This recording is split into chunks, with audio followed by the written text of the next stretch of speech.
ಎಲ್ಲರಿಗೂ ನಮಸ್ತೆ. ನಾನು ಪ್ರಜಾವಾಣಿ ಪೇಪರ್ ನೋಡಿ 20/7/2026 ಅಂದ್ರೆ ಇವತ್ತಿನ ದಿನ ಪ್ರಜಾವಾಣಿ ಪೇಪರ್ ಅಲ್ಲಿ ಬಂದಿರುವಂತಹ exam point of view important news ನೋಡ್ತಾ ಇದ್ದಾನೆ. ಇಲ್ಲಿ ಒಂದು ಇಂಪಾರ್ಟೆಂಟ್ ನ್ಯೂಸ್ ಬಂದಿದೆ ನೋಡಿ. ಎಕ್ಸಾಮ್ ಪಾಯಿಂಟ್ ಆಫ್ ವ್ಯೂ ಸಭೆಯ ಇತರ ನಿರ್ಣಯಗಳು.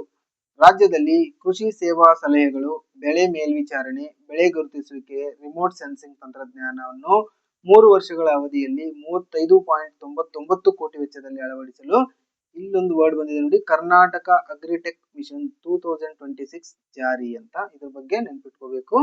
ಇದರ ಉದ್ದೇಶ ಏನಂತಂದ್ರೆ, ಈ ಕರ್ನಾಟಕ ಅಗ್ರಿಟೆಕ್ ಮಿಷನ್ 2026 ಇದರ ಉದ್ದೇಶ ಕೃಷಿಯಲ್ಲಿ ಆಧುನಿಕ ತಂತ್ರಜ್ಞಾನಗಳನ್ನು ಬಳಸಿ ರೈತರಿಗೆ ಬೆಳೆಗಳ ಯೋಜನೆ, ಕೀಟ ನಿರ್ವಹಣೆ ಮತ್ತು ಬಿತ್ತನೆ ಬಗ್ಗೆ ಸರಿಯಾದ ಮಾಹಿತಿ ನೀಡುವುದು ಇದರ ಮುಖ್ಯ ಉದ್ದೇಶ. ಇದೇ ಕಾನ್ಸೆಪ್ಟ್ ಮೇಲೆ KPSC prelims KS prelims exam 2017 ಅಲ್ಲಿ ಒಂದು ಕ್ವಶನ್ ಬಂದಿತ್ತು. ಆ ಕ್ವಶನ್ ಹಿಂಗಿತ್ತು ನೋಡಿ, ಕರ್ನಾಟಕ ಸರ್ಕಾರವು ಮಳೆ ಆಶ್ರಿತ ಕೃಷಿಯನ್ನು ಸುಧಾರಿಸಲು ಮತ್ತು ಮಳೆ ನೀರು ಸಂರಕ್ಷಣೆಯನ್ನು ಉತ್ತೇಜಿಸಲು ಜಾರಿಗೆ ತಂದ ಪ್ರಮುಖ ಯೋಜನೆ ಯಾವುದು ಅಂತ ಇತ್ತು. ಇಲ್ಲಿ ಆಪ್ಷನ್ಸ್ ಅಲ್ಲಿ ಸರಿ ಉತ್ತರ ಕೃಷಿ ಭಾಗ್ಯ ಯೋಜನೆ. ಹೌದು, ಕೃಷಿ ಭಾಗ್ಯ ಯೋಜನೆ. ಕೃಷಿ ಭಾಗ್ಯ ಇದನ್ನು ಕೃಷಿ ಭಾಗ್ಯ ಯೋಜನೆ 2014 ಅಲ್ಲಿ ಜಾರಿಗೆ ಬರುತ್ತೆ. ಅವಾಗ ಸಿದ್ದರಾಮಯ್ಯನವರು ಸಿಎಂ ಆಗಿರ್ತಾರೆ.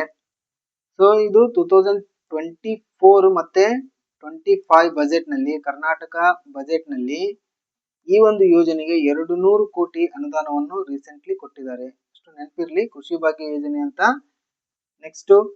ನಾನು ನೆಕ್ಸ್ಟ್ ನ್ಯೂಸ್ಗೆ ಹೋಗ್ತಾ ಇದ್ದೇನೆ. ಇದೇ ಒಂದು ನ್ಯೂಸ್ ಅಲ್ಲಿ ಪೇಪರ್ ಅಲ್ಲಿ ಇದೊಂದು ಸಣ್ಣ ಒಂದು ಇದು ಬಂದಿತ್ತು. ಮೈಸೂರು ಜಿಲ್ಲೆಯ ನಂಜನಗೂಡು ನಗರ ವ್ಯಾಪ್ತಿಯಲ್ಲಿ ಕಪಿಲಾ ನದಿಗೆ, ಇಲ್ಲಿ ನೋಡಿ ಕಪಿಲಾ ನದಿ ಅಂತ ಬಂದಿತ್ತು. ಕಪಿಲಾ ನದಿಗೆ ನಂಜನಗೂಡು ನಗರ ಬರಿಯ ಮಲಿನ ನೀರು ಸೇರದಂತೆ ಹಾಗೂ ಪ್ರವಾಹ ತಡೆಯಲು 70 ಕೋಟಿ ವೆಚ್ಚದಲ್ಲಿ ಅಭಿವೃದ್ಧಿ ಕಾಮಗಾರಿ ಕೈಗೊಳ್ಳಲು ಅನುಮೋದನೆ ನೀಡಲಾಗಿದೆ. ಸಚಿವ ಸಂಪುಟದಲ್ಲಿ ಅನುಮೋದನೆ ನೀಡಲಾಗಿದೆ. ಈ ಕಪಿಲಾ ನದಿ ಅಂತ ಬಂದಿರೋದ್ರಿಂದ ನಾವು ಕಪಿಲಾ ನದಿ ಬಗ್ಗೆ ಎಕ್ಸಾಮ್ ಪಾಯಿಂಟ್ ಆಫ್ ವ್ಯೂ ನೋಡ್ಬೇಕಾಗುತ್ತೆ. ಇದು ಕರ್ನಾಟಕ ಭೂಗೋಳಶಾಸ್ತ್ರಕ್ಕೆ ಸಂಬಂಧಿಸಿದಂತ ವಿಷಯ ನೋಡಿ. ಕಪಿಲಾ ನದಿ, ಈ ಕಪಿಲಾ ನದಿಯನ್ನು ನಾವು ಕಬಿನಿ ನದಿ ಅಂತಾನೂ ಕರಿತೇವೆ. ಕಪಿಲಾ ನದಿ ಅಂದ್ರೂ ಕೂಡ ಒಂದೇ, ಕಬಿನಿ ನದಿ ಅಂದ್ರೂ ಕೂಡ ಒಂದೇ.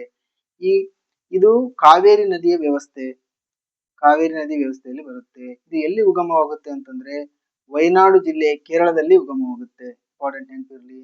ಇದು ನಮ್ಮ ಕಾವೇರಿ ನದಿಯ ಪ್ರಮುಖ ಉಪನದಿ. ಕರ್ನಾಟಕದಲ್ಲಿ ಮೈಸೂರು ಮತ್ತೆ ಚಾಮರಾಜನಗರದ ಅಂದ್ರೆ ನಂಜನಗೂಡು ಅಂದ್ರೆ ಚಾಮರಾಜನಗರದಲ್ಲಿ ಹರಿಯುತ್ತೆ. ಇದು ಸಂಗಮ ನೋಡಿ, ತ್ರಿವೇಣಿ ಸಂಗಮ.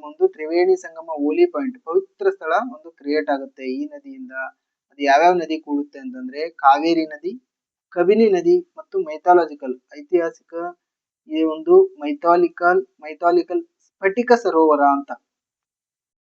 ಸ್ಫಟಿಕ ಸರೋವರ ಇದು ಮತ್ತೆ ಕಾವೇರಿ ನದಿ ಮತ್ತು ಕಬಿನಿ ನದಿ ಇವೆಲ್ಲ ಕೂಡಿ ಒಂದು ಟಿ ನರಸೀಪುರ ಈ ಪ್ಲೇಸ್ ಅಲ್ಲಿ ಕೂಡೋದ್ರಿಂದ ಇದನ್ನ ತ್ರಿವೇಣಿ ಸಂಗಮ ಮತ್ತು ಯಾತ್ರಾರ್ಥಿಗಳ ಪವಿತ್ರ ಸ್ಥಳ ಅಂತ ನಾವು ನಂಬಿದ್ದೇವೆ ಕರ್ನಾಟಕದವರು. ನೆಕ್ಸ್ಟ್, ಈ ನದಿಗೆ ಪ್ರಮುಖ ಅಣೆಕಟ್ಟನ್ನು ಒಂದು ಕಟ್ಟಿದ್ದಾರೆ, ಕಬಿನಿ ಅಣೆಕಟ್ಟು. ಎಲ್ಲಿ ಕಟ್ಟಿದ್ದಾರೆ ಅಂದ್ರೆ HD ಕೋಟೆ ತಾಲೂಕು, ಮೈಸೂರು ಜಿಲ್ಲೆಯಲ್ಲಿ ಕಟ್ಟಿದ್ದಾರೆ. ಆಮೇಲೆ ಈ ನದಿ ನಂಜನಗೂಡಿನ ಶ್ರೀಕಂಠೇಶ್ವರ ದೇವಾಲಯ ಕಪಿಲಾ ನದಿ ತೀರದಲ್ಲಿದೆ ಅಂತ ನೆನಪಿರಲಿ. ಶ್ರೀಕಂಠೇಶ್ವರ ದೇವಾಲಯ ಇರೋದು ಕಪಿಲಾ ನದಿ ತೀರದಲ್ಲಿ. ಆಮೇಲೆ ಈ ನದಿ ಮಹತ್ವ ಏನಪ್ಪಾ ಅಂದ್ರೆ ಕಬಿನಿ ಹಿನ್ನೀರು ಪ್ರದೇಶವು ನಾಗರಹೊಳೆ ನ್ಯಾಷನಲ್ ಪಾರ್ಕ್ ಮತ್ತು ಬಂಡೀಪುರ ಅರಣ್ಯಗಳ ಜೈವ ವೈವಿಧ್ಯಕ್ಕೆ ಅತ್ಯಂತ ಪ್ರಮುಖವಾಗಿದೆ.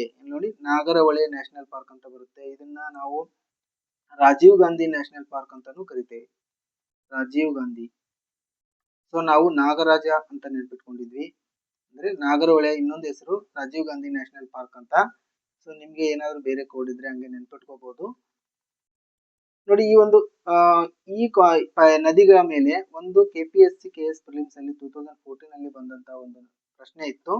ಕಪಿಲಾ ನದಿಯು ಅಂದ್ರೆ ಕಬಿನಿ ಕರ್ನಾಟಕದ ಈ ಕೆಳಗಿನ ಯಾವ ಪ್ರಮುಖ ನದಿಯ ಉಪನದಿಯಾಗಿದೆ ಅಂತ ಬಂದಿತ್ತು. ಇದು ಕಾವೇರಿ ನದಿಯ ಉಪನದಿಯಾಗಿದೆ. ಸೊ ಇವತ್ತು ಇನ್ನೊಂದು ನ್ಯೂಸ್ ಬಂದಿತ್ತು. ಇವತ್ತಿನ ಪೇಪರ್ ಅಲ್ಲಿ, ಪ್ರಜಾವಾಣಿ ಪೇಪರ್ ಅಲ್ಲಿ ಈ ರೀತಿ ಒಂದು ಚಿತ್ರ ಕೊಟ್ಟು ಈ ರೀತಿ ಬರೆದಿದ್ರು ನೋಡಿ. ಅಫಜಲ್ಪುರ್ ತಾಲೂಕಿನ ದೇವಲ ಗಾಣಗಾಪುರದ ಹತ್ತಿರ ಭೀಮಾ ನದಿ ಮತ್ತು ಅಮರ್ಜಾ ನದಿ ಸೇರಿಕೊಂಡಿರುವ ಸಂಗಮ ಪುಣ್ಯ ಸ್ಥಳದಲ್ಲಿ ನದಿ ನೀರಿಲ್ಲದೆ ಬತ್ತಿ ಹೋಗಿದ್ದರಿಂದ ನೆಲ ಬಿರುಕು ಬಿಟ್ಟಿರುವುದು ಅಂತ ಬಂದಿರುತ್ತೆ. ಇದು ಇಲ್ಲಿ ಈ ಸಂಗಮದಲ್ಲಿ ಯಾವ್ಯಾವ ನದಿ ಕೂಡ್ತಾವ ಅಂತಂದ್ರೆ ಭೀಮಾ ನದಿ ಮತ್ತು ಅಮರ್ಜಾ ನದಿ. ಇದು ಎಲ್ಲಿ ಅಂತಂದ್ರೆ ನಮ್ಮ ಕಲಬುರ್ಗಿ ಜಿಲ್ಲೆಯ ಅಫಜಲ್ಪುರ್ ತಾಲೂಕಿನ ಯಾತ್ರಾ ಗ್ರಾಮವಾದ ಗಾಣಗಾಪುರ್ ಇಲ್ಲಿ ಸೇರುವಂತ ಒಂದು ಪವಿತ್ರ ಸ್ಥಳ ಇದು. ಈ ನದಿಗಳು ನೆನಪಿರ್ಲಿ, ಭೀಮಾ ಮತ್ತು ಅಮರ್ಜಾ. ಸೊ ನಾನು ನೆಕ್ಸ್ಟ್ ನ್ಯೂಸ್ ಹೋಗ್ತಾ ಇದ್ದೇನೆ. ನೆಕ್ಸ್ಟ್ ನ್ಯೂಸ್ ಈ ರೀತಿ ಬಂದಿತ್ತು ನೋಡಿ, ASEAN ಸಂಘಟನೆ ಬಗ್ಗೆ ಬಂದಿತ್ತು. ASEAN ಸಂಘಟನೆ ಎಕ್ಸಾಮ್ ಪಾಯಿಂಟ್ ಆಫ್ ವ್ಯೂ ತುಂಬಾ ಇಂಪಾರ್ಟೆಂಟ್. UPSC ಪ್ರಿಲಿಮ್ಸ್, KS ಇರ್ಬೋದು, KE ಇರ್ಬೋದು, ಈ ASEAN ಸಂಘಟನೆ ನ್ಯೂಸ್ ಅಲ್ಲಿ ಇದ್ರೆ ಇದ್ರ ಬಗ್ಗೆ ಕ್ವಶನ್ ಬಂದೇ ಬರ್ತವೆ. ನ್ಯೂಸ್ ಈ ರೀತಿ ಇತ್ತು ನೋಡಿ, ASEAN ಆಫ್ರಿಕಾಕ್ಕೆ ರಫ್ತು ಹೆಚ್ಚಳ ಅಂತ ಇತ್ತು. ಆಮೇಲೆ ಏನಿತ್ತಂದ್ರೆ, ಪ್ರಸಕ್ತ ಆರ್ಥಿಕ ವರ್ಷದ ಏಪ್ರಿಲ್ ಮತ್ತು ಮೇ ತಿಂಗಳಿನಲ್ಲಿ ASEAN ಅಂದ್ರೆ ಆಗ್ನೇಯ ಏಷ್ಯಾ ರಾಷ್ಟ್ರಗಳ ಸಂಘ ಮತ್ತು ಆಫ್ರಿಕಾದ ದೇಶಗಳಿಗೆ ದೇಶದ ಸರಕು ಮತ್ತು ಸೇವೆಗಳ ರಫ್ತು ಪ್ರಮಾಣದಲ್ಲಿ 16% ಏರಿಕೆಯಾಗಿದೆ. ಅಂದ್ರೆ 16% ಏರಿಕೆಯಾಗಿದೆ ನಮ್ಮ ಭಾರತದ ಎಕ್ಸ್ಪೋರ್ಟ್. ಯಾವ ದೇಶಗಳಿಗೆ ಅಂತಂದ್ರೆ ASEAN ಸಂಘಟನೆಯ ರಾಷ್ಟ್ರಗಳಿಗೆ ಮತ್ತು ಆಫ್ರಿಕಾಕ್ಕೆ. ಸೊ ಈ ASEAN ಸಂಘಟನೆ ಅಂತ ಇವತ್ತು ಪೇಪರ್ ಅಲ್ಲಿ ಬಂದಿರೋದ್ರಿಂದ ASEAN ಸಂಘಟನೆ ಬಗ್ಗೆ ಒಂದ್ 2-3 ಪಾಯಿಂಟ್ಸ್ ನಮ್ಮ exam point of view basic ಗೊತ್ತಿರಬೇಕು. ಇಲ್ಲಿ ನೋಡ್ರಿ, ASEAN ಸಂಘಟನೆ ಇದು ಆಗ್ನೇಯ ಏಷ್ಯಾ ಈ ಭಾಗದಲ್ಲಿ ಬರುವಂತ ದೇಶಗಳು. ಬಟ್ ಇದ್ರಲ್ಲಿ ನಮ್ಮ ಭಾರತ ಬರಲ್ಲ. ನಮ್ಮ ಭಾರತ ಯಾಕಂತಂದ್ರೆ ಏಷ್ಯಾದ ಸೌತ್ ಬರುತ್ತೆ, ದಕ್ಷಿಣಕ್ಕೆ ಬರೋದ್ರಿಂದ ಇಲ್ಲಿ ಆಗ್ನೇಯ ದಿಕ್ಕಿಗೆ ಬರಲ್ಲ. ಇದು ಏಷ್ಯನ್ ಆಗ್ನೇಯ ದಿಕ್ಕಿಗೆ ಬರುವಂತ ಈ ಏಷ್ಯನ್ ಕಂಟ್ರೀಸ್ ಇಲ್ಲಿ ಇರ್ತವೆ. ಸೊ ಇವು ಟೋಟಲ್ ಎಷ್ಟಿದಾವೆ ಅಂದ್ರೆ 10 ಕಂಟ್ರೀಸ್ ಇದಾವೆ. ASEAN ಸಂಘಟನೆಯಲ್ಲಿ 10 ಕಂಟ್ರೀಸ್ ಇದಾವೆ. ಸೊ ಏಷ್ಯನ್ ಕಂಟ್ರೀಸ್ ಬಗ್ಗೆ ಸ್ವಲ್ಪ important basic points exam point of view ನೋಡೋಣ. ಈ ASEAN ಸಂಘಟನೆ ಯಾವಾಗ ಸ್ಥಾಪನೆ ಆಗುತ್ತೆ ಅಂದ್ರೆ 8 ಆಗಸ್ಟ್ 1967 ಈ ಬ್ಯಾಂಕಾಕ್ ಡಿಕ್ಲರೇಷನ್ ಅಂತ ಬರುತ್ತೆ ನೋಡಿ. ಈ ಬ್ಯಾಂಕಾಕ್ ಡಿಕ್ಲರೇಷನ್ ಪ್ರಕಾರ ಈ ASEAN ಸಂಘಟನೆಯನ್ನ ಸ್ಥಾಪನೆ ಮಾಡ್ತಾರೆ. ಎಲ್ಲಿ ಸ್ಥಾಪನೆ ಮಾಡ್ತಾರೆ ಅಂದ್ರೆ ಬ್ಯಾಂಕಾಕ್ ನ ಥೈಲ್ಯಾಂಡ್ ನಲ್ಲಿ ಸ್ಥಾಪನೆ ಮಾಡ್ತಾರೆ. ಇದ್ರ ಹೆಡ್ ಕ್ವಾರ್ಟರ್ಸ್ ಎಲ್ಲಿದೆ ಅಂದ್ರೆ ಜಕಾರ್ತಾದ ಇಂಡೋನೇಷ್ಯಾದಲ್ಲಿದೆ. ಇದಕ್ಕೊಂದು ಮೋಟೋ ಇದೆ, ಧ್ಯೇಯವಾಕ್ಯ. ಇದು ಕ್ವಶನ್ ಬಂದಿದೆ, ಅರೈಸ್ ಆಗಿದೆ. ಈ ಧ್ಯೇಯವಾಕ್ಯ ಏನು ಅಂತಂದ್ರೆ, ಒಂದು ದೃಷ್ಟಿ, ಒಂದು ಗುರುತು, ಒಂದು ಸಮುದಾಯ, one vision, one identity, one community ಅಂತ. ಇದರಲ್ಲಿ 10 ದೇಶಗಳು ಬರ್ತವೆ ASEAN ಸಂಘಟನೆಗಳಲ್ಲಿ. ಈ 10 ದೇಶಗಳಲ್ಲಿ ಈ ರೀತಿ ಒಂದು ಕೋಡ್ ಇತ್ತು. ಈ ಕೋಡ್ ಮುಖಾಂತರ ಒಂದು ನೆನ್ಪಿಟ್ಕೋಬಹುದು. ಎಲ್ಲಾ ದೇಶಗಳು ನೆನಪಿರ್ಲಿಲ್ಲ ಅಂದ್ರೂ ಕೂಡ ಒಂದ್ 3-4 ದೇಶ ಆದ್ರೂ ನಮ್ಗೆ ನೆನಪಿರ್ಲೇಬೇಕು, ಯಾಕಂದ್ರೆ ಎಲಿಮಿನೇಷನ್ ಮೆಥಡ್ ಅಲ್ಲಿ ಈಸಿ ಆಗುತ್ತೆ. ಈ ಕೋಡ್ ಹೀಗಿತ್ತು ನೋಡು, MBBS clip TV, MBBS clip TV ಅಂತ ಕೋಡ್ ಇತ್ತು ನೋಡಿ. M ಅಂದ್ರೆ ಮಲೇಷಿಯಾ, B ಅಂದ್ರೆ ಬ್ರುನೈ, ಇನ್ನೊಂದು B ಅಂದ್ರೆ ಬರ್ಮಾ ಮಯನ್ಮಾರದ ಹಳೆ ಹೆಸರು, ಆಮೇಲೆ ಸಿಂಗಾಪುರ್ ಕಂಟ್ರಿ, ಆಮೇಲೆ Cambodia, Laos, Indonesia, Philippines, Thailand, Vietnam. ಇಲ್ಲಿ ನೋಡಿ, ಅಂದ್ರೆ ಕನ್ಫ್ಯೂಸ್ ಮಾಡ್ಕೋಬಾರ್ದು, ಇಂಡೋನೇಷಿಯಾ ನಮ್ಮ ಇಂಡಿಯಾ ಅಲ್ಲ. ಇಂಡಿಯಾ ಈ ಸಂಘಟನೆಯಲ್ಲಿ ಇಲ್ಲ. ಆದ್ರೆ ಇದರದ್ದು ಫ್ರೀ ಟ್ರೇಡ್ ಅಗ್ರಿಮೆಂಟ್ ನ ಪಾಲುದಾರ ಹೌದು ಇಂಡಿಯಾ, ಆದ್ರೆ ಈ ASEAN ಸಂಘಟನೆಯ ಸದಸ್ಯ ರಾಷ್ಟ್ರ ಅಲ್ಲ. ಆಮೇಲೆ ಈಗ ಟೈಮೋರ್ ಲೆಸ್ಟೆ ಅಂತ ಒಂದು ಹೊಸ ದೇಶವು ಇತ್ತೀಚೆಗೆ ಒಕ್ಕೂಟ ಸೇರ್ಪಡೆಗೊಳ್ಳುವ ಪ್ರಕ್ರಿಯೆಯಲ್ಲಿ ಇದೆ. ಆದ್ರೆ ಇನ್ನೂ ಸೇರ್ಪಡೆ ಆಗಿಲ್ಲ. ಸೇರ್ಪಡೆ ಆದ್ರೆ ಟೋಟಲ್ 11 ದೇಶ ಆಗ್ತವೆ, ಇನ್ನು ಸೇರ್ಪಡೆ ಆಗಿಲ್ಲ. ಇಲ್ಲೊಂದು ಇಂಪಾರ್ಟೆಂಟ್ ಇದೆ ನೋಡಿ, ಭಾರತದ ಆಕ್ಟ್ ಈಸ್ಟ್ ಪಾಲಿಸಿ ಅಡಿಯಲ್ಲಿ ASEAN ಭಾರತಕ್ಕೆ ಅತ್ಯಂತ ಪ್ರಮುಖ ಕಾರ್ಯತಂತ್ರ ಮತ್ತು ವ್ಯಾಪಾರ ಪಾಲುದಾರ. ಭಾರತವು ASEAN ನೊಂದಿಗೆ ಮುಕ್ತ ವ್ಯಾಪಾರ ಒಪ್ಪಂದವನ್ನು ಹೊಂದಿದೆ ನೋಡಿ.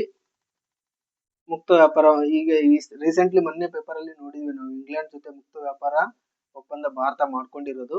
ಸೊ ಅದರದ್ದು ಇಂಪಾರ್ಟೆನ್ಸ್ ಏನಂತ ಈ ಪ್ರೀವಿಯಸ್ ಕ್ವಶನ್ ನಾನು ವಿಡಿಯೋದಲ್ಲಿ ಹೇಳಿದ್ದೇನೆ.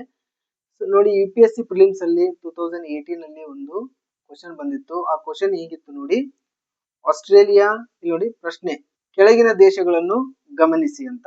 ಆಸ್ಟ್ರೇಲಿಯಾ, ಕೆನಡಾ, ಆಮೇಲೆ ಚೀನಾ, ಭಾರತ, ಜಪಾನ್, USA. ಈ ಮೇಲಿನವುಗಳಲ್ಲಿ ಯಾವುವು ASEAN ನ ಮುಕ್ತ ವ್ಯಾಪಾರ ಪಾಲುದಾರ ಆಗಿವೆ ಅಂತ ಕ್ವಶನ್ ಇತ್ತು. ಇದರಲ್ಲಿ ವೆರಿ ಇಂಪಾರ್ಟೆಂಟ್ ನೆನ್ಪಿಟ್ಕೋಬೇಕು, USA ಇದರಲ್ಲಿ ಇಲ್ಲ, ಪಾಲುದಾರ ಅಲ್ಲ, ಮತ್ತು ಕೆನಡಾ ಕೂಡ ಅಲ್ಲ. ಸೊ ಈ USA ಕೆನಡಾ ಅಲ್ಲ ಆಗಿರೋದ್ರಿಂದ ನಾವು ಈ USA ಮತ್ತು ಕೆನಡಾ ಎಲ್ಲೆಲ್ಲಿದೆ ಅದನ್ನ ನಾವು ಎಲಿಮಿನೇಷನ್ ಮಾಡಬೇಕು. 6 ನಂಬರ್ USA ಇದೆ ನೋಡಿ, ಅದು ಇಲ್ಲ. ನೆಕ್ಸ್ಟ್ ಇಲ್ಲಿ 6 ಬಂದಿದೆ, ಅದು ಕೂಡ ಇಲ್ಲ. ಮತ್ತು ಕೆನಡಾ ಸೆಕೆಂಡ್ ನಂಬರ್ ಅಲ್ಲಿ ಇದೆ, ಇಲ್ಲಿ ಸೆಕೆಂಡ್ ಇರೋದ್ರಿಂದ ಅದು ಕೂಡ ಅಲ್ಲ. ಸೊ ಸಿ, ಉತ್ತರವನ್ನು ಸಿ ಅಂತ ನಾವು ಗುರ್ತು ಮಾಡ್ಬೇಕಾಗುತ್ತೆ. ಯಾಕಂದ್ರೆ ಆಸ್ಟ್ರೇಲಿಯಾ ಇದೆ, ನೆಕ್ಸ್ಟ್ ಚೀನಾ ಇದೆ, ಆಮೇಲೆ ಇಂಡಿಯಾ ಇದೆ, ಆಮೇಲೆ ಜಪಾನ್ ಇದೆ. ಸೊ ಇದು ಅವಾಗಿನ ಕ್ವಶನ್ ಪ್ರಕಾರ. ಈಗ ನ್ಯೂಜಿಲೆಂಡ್ ಕೂಡ ಸೇರಿದೆ, ಆಮೇಲೆ ನಮ್ಮ ಸೌತ್ ಕೊರಿಯಾ ಕೂಡ ಸೇರಿದೆ. ಸೊ ಇಷ್ಟು ನೆನಪಿರ್ಲಿ. ನಾನು ನೆಕ್ಸ್ಟ್ ನ್ಯೂಸ್ಗೆ ಹೋಗ್ತಾ ಇದ್ದೇನೆ. ಇನ್ನು KPSC KS ಪ್ರಿಲಿಮ್ಸ್ ಅಲ್ಲಿ ಕೂಡ 2017 ಅಲ್ಲಿ ಒಂದು ಕ್ವಶನ್ ಬಂದಿತ್ತು. ಆ ಕ್ವಶನ್ ಹಿಂಗಿತ್ತು ನೋಡಿ, ಆಗ್ನೇಯ ಏಷ್ಯಾ ರಾಷ್ಟ್ರಗಳ ಒಕ್ಕೂಟ ಆಸಿಯಾನ್ ಯಾವ ಘೋಷಣೆಯ ಮೂಲಕ ಅಸ್ತಿತ್ವಕ್ಕೆ ಬಂದಿತು ಅಂತ ಕ್ವಶನ್ ಇತ್ತು. ಇದರ ಉತ್ತರ ಅಂದ್ರೆ ಬ್ಯಾಂಕಾಕ್ ಘೋಷಣೆ. ಬ್ಯಾಂಕಾಕ್ ಘೋಷಣೆ ಆಗಸ್ಟ್ 8, 1967. ಸೊ ಅವಾಗ 5 ರಾಷ್ಟ್ರಗಳು ಮಾತ್ರ ಕೂಡಿ ಇದನ್ನ ಸಂಘಟನೆಯನ್ನ ಓಪನ್ ಮಾಡಿರ್ತವೆ. ಈಗ 10 ರಾಷ್ಟ್ರಗಳಿದಾವೆ. ಈ ಸಂಘಟನಾ ಸಂಸ್ಥಾಪನಾ ರಾಷ್ಟ್ರಗಳು ಯಾವುವು ಅಂತಂದ್ರೆ, ಇಲ್ಲಿ ನೋಡಿ ಒಂದು ಕೋಡ್ ಇದೆ, ಟಿಮ್ಸ್ ಅಂತ, TIMPS. ಟಿಮ್ಸ್ ಅಂದ್ರೆ Thailand, Indonesia, Malaysia, Philippines, Singapore. ಈ 5 ದೇಶಗಳು ಕೂಡಿ ಆಗಸ್ಟ್ 8, 1967 ರಲ್ಲಿ ಏಸಿಯಾನ್ ಸಂಘಟನೆಯನ್ನು ಹುಟ್ಟುಹಾಕ್ತವೆ. ಸೊ ನಾನು ನೆಕ್ಸ್ಟ್ ನ್ಯೂಸ್ಗೆ ಹೋಗ್ತಾ ಇದ್ದೇನೆ. ನೆಕ್ಸ್ಟ್ ನ್ಯೂಸ್ ಈ ರೀತಿ ಬಂದಿತ್ತು ನೋಡಿ, ಜಾಂಜಿಬಾರ್ ಅಧ್ಯಕ್ಷರೊಂದಿಗೆ ಜೈಶಂಕರ್ ಚರ್ಚೆ ಅಂತ ಬಂದಿತ್ತು. ಈ ರೀತಿ ಅದರ ಡೀಟೇಲ್ಸ್ ಕೊಟ್ಟಿದ್ರು. ವಿದೇಶಾಂಗ ಸಚಿವ ಎಸ್ ಜೈಶಂಕರ್ ಅವರು ಭಾರತ ಪ್ರವಾಸದಲ್ಲಿರುವ ಜಾಂಜಿಬಾರ್ ಅಧ್ಯಕ್ಷ ಹುಸೇನ್ ಅಲಿ ಅವರನ್ನು ಭಾನುವಾರ ಭೇಟಿಯಾಗಿ ದ್ವಿಪಕ್ಷೀಯ ಸಹಯೋಗ ವಿಸ್ತರಣೆ ಕುರಿತು ಚರ್ಚಿಸಿದರು ಅಂತ ನ್ಯೂಸ್ ಇತ್ತು. ಈ ಜಾಂಜಿಬಾರ್ ಅಂತ ಬಂದಿರೋದ್ರಿಂದ ಜಾಂಜಿಬಾರ್ ಬಗ್ಗೆ ಎಕ್ಸಾಮ್ ಪಾಯಿಂಟ್ ಆಫ್ ವ್ಯೂ ನೋಡ್ಲೇಬೇಕಾಗುತ್ತೆ. ನೋಡ್ರಿ, ಇದು ಆಫ್ರಿಕಾ ಖಂಡದ ಪೂರ್ವ ಕರಾವಳಿ ಭಾಗ. ಇದರಲ್ಲಿ ನಮ್ಮ ಇಂಡಿಯನ್ ಓಷನ್ ಇದೆ ನೋಡ್ರಿ, ಹಿಂದೂ ಮಹಾಸಾಗರ ಇಲ್ಲಿ ಬರುತ್ತೆ. ಇದು ತಾಂಜೇನಿಯಾ, ಈ ಕಡೆ ಕೀನ್ಯಾ, ಇದು ಉಗಾಂಡ, ಇದು ರವಾಂಡ, ಆಮೇಲೆ ಇದು ಜಾಂಬಿಯಾ, ಇದು ಮೊಜಾಂಬಿಕ್, ಇಲ್ಲಿ ತಾಂಜಾನಿಯಾ ಇದೆ. ಇಲ್ಲಿ ಸಣ್ಣ ಪ್ಲೇಸ್ ಅಲ್ಲಿ ಒಂದು ಜಾಂಜಿಬಾರ್ ಇದೆ ನೋಡಿ. ಇದೊಂದು ದ್ವೀಪ ಕಂಟ್ರಿ. ನೋಡ್ರಿ, ಪ್ರಪಂಚ ಎಷ್ಟು ವಿಶಾಲವಾಗಿದ್ದು, 195 ಕಂಟ್ರೀಸ್ ಇದಾವೆ. ಇದು ಜಾಂಜಿಬಾರ್ ಅನ್ನೋದು ಇಷ್ಟು ನೋಡ್ಲಿಕ್ಕೆ ಇಷ್ಟು ಸಣ್ಣ ಕಂಟ್ರಿ. ಎಷ್ಟೆಷ್ಟು ವಿಶಾಲವಾದ ಜಗತ್ತು ಇದು. ನಾವು ಸಣ್ಣ ಪುಟ್ಟ ಒಂದು ಸೈಟ್ ತಗೊಂಡ್ರೆ ದೊಡ್ಡದಾಗಿ ತಿಳ್ಕೊಳ್ತೇವೆ. ಈ ಜಗತ್ತು ತುಂಬಾ ವಿಶಾಲವಾದದ್ದು. ಆಮೇಲೆ ಈ ಜಾಂಜಿಬಾರ್ ಅಂತ ನಮ್ಮ ನ್ಯೂಸ್ ಅಲ್ಲಿ ಬಂದಿರೋದ್ರಿಂದ ಎಕ್ಸಾಮ್ ಪಾಯಿಂಟ್ ಆಫ್ ವ್ಯೂ ನೋಡ್ಬೇಕು. ನಾವು ಏನ್ ನೋಡ್ಬೇಕಂತಂದ್ರೆ, ಇದು ಎಲ್ಲಿದೆ ಅಂತ ನೋಡ್ಬೇಕು. ಆಫ್ರಿಕಾದ ಪೂರ್ವ ಕರಾವಳಿಯಲ್ಲಿ ಬರುವಂತ, ಅಂದ್ರೆ ಹಿಂದೂ ಮಹಾಸಾಗರದ ಒಂದು ದ್ವೀಪ. ಇದರಲ್ಲಿ ಒಂದು 2 ಇಂಪಾರ್ಟೆಂಟ್ ಐಲ್ಯಾಂಡ್ಸ್ ಬರ್ತವೆ, ದ್ವೀಪಗಳು ಬರ್ತವೆ, ಉಂಗುಜಾ ಮತ್ತು ಪೆಂಬಾ. ಈ ಜಾಂಜಿಬಾರ್ ಅಲ್ಲಿ ಬರುವಂತಹ ಇಂಪಾರ್ಟೆಂಟ್ ಐಲ್ಯಾಂಡ್ಸ್ ಉಂಗುಜಾ ಮತ್ತು ಪೆಂಬಾ. ಈ ಉಂಗುಜಾನ್ನೇ ಸಾಮಾನ್ಯವಾಗಿ ಜಿಂಜಿಬಾರ್ ಎನ್ನಲಾಗುತ್ತದೆ ಅಂತ ಹೇಳ್ತಾರೆ. ಆಮೇಲೆ ಇದರಲ್ಲಿ ಸ್ಟೋನ್ ಟೌನ್ ಅಂತ ಒಂದು ಟೌನ್ ಬರುತ್ತಂತೆ ನೋಡಿ, ಸ್ಟೋನ್ ಟೌನ್. ಇದು ಯುನೆಸ್ಕೋ ವಿಶ್ವ ಪಾರಂಪರಿಕ ತಾಣ. ಈ ಜಾಂಜಿಬಾರ್ ಅಲ್ಲಿ ಬರುವಂತಹ ಸ್ಟೋನ್ ಟೌನ್ ಅನ್ನೋದು ಯುನೆಸ್ಕೋ ವಿಶ್ವ ಪಾರಂಪರಿಕ ತಾಣವಾಗಿದೆ. ಇನ್ನು ಇಂಪಾರ್ಟೆಂಟ್ ಇಲ್ಲೊಂದು ನ್ಯೂಸ್ ಇದೆ ನೋಡಿ, IIT ಮದ್ರಾಸ್ ಜಾಂಜಿಬಾರ್ ಕ್ಯಾಂಪಸ್. ಭಾರತದ ಪ್ರತಿಷ್ಠಿತ ತಂತ್ರಜ್ಞಾನ ಸಂಸ್ಥೆಯಾದ IIT ಮದ್ರಾಸ್ ತನ್ನ ಮೊದಲ ಅಂತಾರಾಷ್ಟ್ರೀಯ ವಿದೇಶಿ ಕ್ಯಾಂಪಸ್ ಅನ್ನು ಜಾಂಜಿಬಾರ್ ನಲ್ಲಿ ಸ್ಥಾಪಿಸಿದೆ. ಯಾವುದು? ನಮ್ಮ IIT ಮದ್ರಾಸ್. ನೆಕ್ಸ್ಟ್ ಇಲ್ಲೊಂದು ನೋಡ್ರಿ, ಕಿಡುತಾನಿ ಪ್ರಾಜೆಕ್ಟ್ ಅಂತ ಬರುತ್ತೆ. ಕಿಡುತಾನಿ ಯೋಜನೆ ನೋಡಿ. ಎಕ್ಸಾಮ್ ನ್ಯೂಸ್ ಪೇಪರ್ ಎಷ್ಟು ಇಂಪಾರ್ಟೆಂಟ್, ಇದೆಲ್ಲ ನ್ಯೂಸ್ ಪೇಪರ್ ಅಲ್ಲಿ ಬಂದಿರೋದು. ಭಾರತದ ಅಭಿವೃದ್ಧಿ ನೆರವಿನೊಂದಿಗೆ ಜಾಂಜಿಬಾರ್ನ ಗ್ರಾಮೀಣ ಭಾಗದ ಮನೆಗಳಿಗೆ ಕುಡಿಯುವ ನೀರು ಪೂರೈಸುವ ಪ್ರಮುಖ ಯೋಜನೆ. ಅಂದ್ರೆ ಜಾಂಜಿಬಾರ್ನ ಗ್ರಾಮೀಣ ಭಾಗದ ಜನರಿಗೆ ಕುಡಿಯುವ ನೀರು ಪೂರೈಸುವ ಇದು ಜಾಂಜಿಬಾರ್ನ ಯೋಜನೆ. ಇದಕ್ಕೆ ಅಭಿವೃದ್ಧಿಗೆ ಹೆಲ್ಪ್ ಮಾಡಿದವರು ಯಾರು ಅಂತಂದ್ರೆ ನಮ್ಮ ಭಾರತದವರು. ಹಂಗಾಗಿ ಕಿಡುತಾನಿ ಯೋಜನೆ ನೆನಪಿರ್ಲಿ.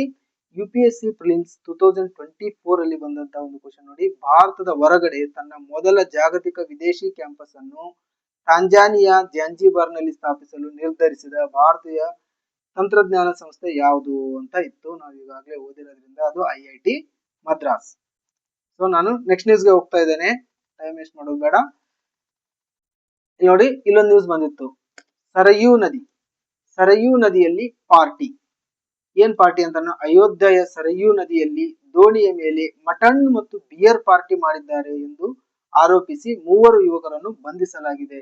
ನೋಡಿ, ನಮ್ ದುರ್ದೈವ ಎಷ್ಟು ಅಂತಂದ್ರೆ, ಕಾಂಪಿಟೇಟಿವ್ ಎಕ್ಸಾಮ್ ಓದುವವರು ಇಲ್ಲ ಮಟನ್ ತಿಂದವರು ಅವರು, ಬಿಯರ್ ಕುಡಿದವರು ಅವ್ರು ಎಲ್ಲೋ ಮನೆಯಲ್ಲಿ ಕುಂತು ಮಟನ್ ಬಿರಿಯಾನಿ ತಿಂದು ಮತ್ತು ಬಿಯರ್ ಕುಡಿದು ಸುಮ್ನೆ ಎದ್ದೋಗಿದ್ರೆ ನಮ್ಗೆ ಏನು ಪ್ರಾಬ್ಲಮ್ ಆಗ್ತಿದ್ದಿಲ್ಲ.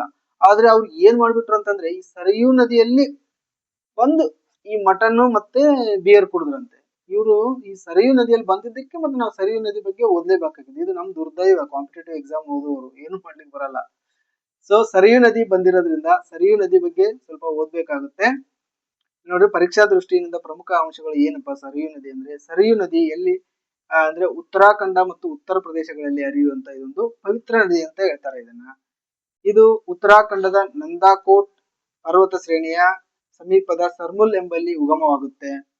ಆಮೇಲೆ ಈ ನದಿ ವ್ಯವಸ್ಥೆ ಶಾರದಾ ನದಿಯ ಅತಿ ದೊಡ್ಡ ಉಪನದಿ. ಶಾರದಾ ಅಂತ ಒಂದು ನದಿ ಬರುತ್ತೆ ನೋಡಿ, ಶಾರದಾ ಅಂತ ನದಿ ಬರುತ್ತೆ. ಅಂದ್ರೆ ಇದಕ್ಕೆ ಕಾಳಿ ನದಿನೂ ಅಂತಾರೆ, ಮಹಾಕಾಳಿನೂ ಅಂತಾರೆ. ಈ ಕಾಳಿ ನದಿ ಅಂತ ಇನ್ನೊಂದು ನಮ್ಮ ಕರ್ನಾಟಕದಲ್ಲಿ ಕಾರವಾರದಲ್ಲಿ ಬರುತ್ತೆ, ಅದೇ ಬೇರೆ. ಇಲ್ಲಿ ಶಾರದಾ ನದಿಗೆನೇ ಕಾಳಿ ನದಿ ಅಂತಾರೆ ಮತ್ತು ಮಹಾಕಾಳಿ ನದಿ ಅಂತ ಹೇಳ್ತಾರೆ. ಈ ನದಿಯ ಉಪನದಿ ಯಾವುದು ಅಂತಂದ್ರೆ ನಮ್ಮ ಸರಯೂ ನದಿ. ಆಮೇಲೆ ಈ ಸರಯೂ ನದಿ ನೋಡಿ, ಸರಯೂ ನದಿ ದಂಡೆ ಮೇಲೆ ಇರುವಂತಹ ಪ್ರಮುಖ ನಗರಗಳು ಯಾವ ಅಂತಂದ್ರೆ ಅಯೋಧ್ಯ, ಬಾಗೇಶ್ವರ್, ಕಪ್ಕೋಟ್. ಅಯೋಧ್ಯ ಉತ್ತರ ಪ್ರದೇಶದಲ್ಲಿ ಬರುತ್ತೆ ಮತ್ತು ಬಾಗೇಶ್ವರ್ ಉತ್ತರಾಖಂಡದಲ್ಲಿ ಬರುತ್ತೆ. ಆಮೇಲೆ ಕಪ್ಕೋಟ್ ಉತ್ತರಾಖಂಡದಲ್ಲೇ ಬರುತ್ತೆ. ಇದು ಧಾರ್ಮಿಕ ಮಹತ್ವ ಏನು ಅಂತಂದ್ರೆ ಶ್ರೀರಾಮನ ಜನ್ಮಭೂಮಿಯಾದ ಅಯೋಧ್ಯ ಸರಯೂ ನದಿಯ ತೀರದಲ್ಲಿದೆ. ನೋಡಿ, ಇವ್ರಿಗೆ ಎಲ್ಲಿ ಬೇರೆ ಪ್ಲೇಸಸ್ ಸಿಗಲಿಲ್ವಾ ಅಂತ. ಆಮೇಲೆ ರಾಮಾಯಣದಲ್ಲಿ ಉಲ್ಲೇಖಿತ ಪ್ರಮುಖ ಪವಿತ್ರ ನದಿ ಇದು. ಇದಕ್ಕೆ ಇರುವಂತ ಈ ಸರಯೂ ನದಿಯ ಉಪನದಿಗಳು ಯಾವುವು ಅಂತ ನೆನ್ಪಿಟ್ಕೋಬೇಕು. ನೋಡ್ರಿ, ಗೋಮತಿ ನದಿ, ಪನ್ನಾರ್ ನದಿ, ಲೋಹಾರ್ ನದಿ ಮತ್ತು ರಾಮ್ಗಂಗಾ ನದಿ. ಇವಿಷ್ಟು ಕೂಡ ನಮ್ಮ ಸರಯೂ ನದಿಯ ಉಪನದಿಗಳಾಗಿವೆ. ಸೊ ಇಲ್ಲಿಗೆ ನಾನು ಇವತ್ತಿನ ವಿಡಿಯೋ ಮುಗಿಸ್ತಾ ಇದ್ದೇನೆ. ಎಲ್ಲರಿಗೂ ನಮಸ್ತೆ. ಇದರಲ್ಲಿ ಯಾವ್ದಾದ್ರು ಇಂಪಾರ್ಟೆಂಟ್ ಪಾಯಿಂಟ್ ಮಿಸ್ ಹೋದ್ರೆ ನೀವು ಕಮೆಂಟ್ ಮಾಡಿ ನನಗೆ ತಿಳಿಸಬಹುದು. ಎಲ್ಲರಿಗೂ ಬಾಯ್, ನಮಸ್ತೆ.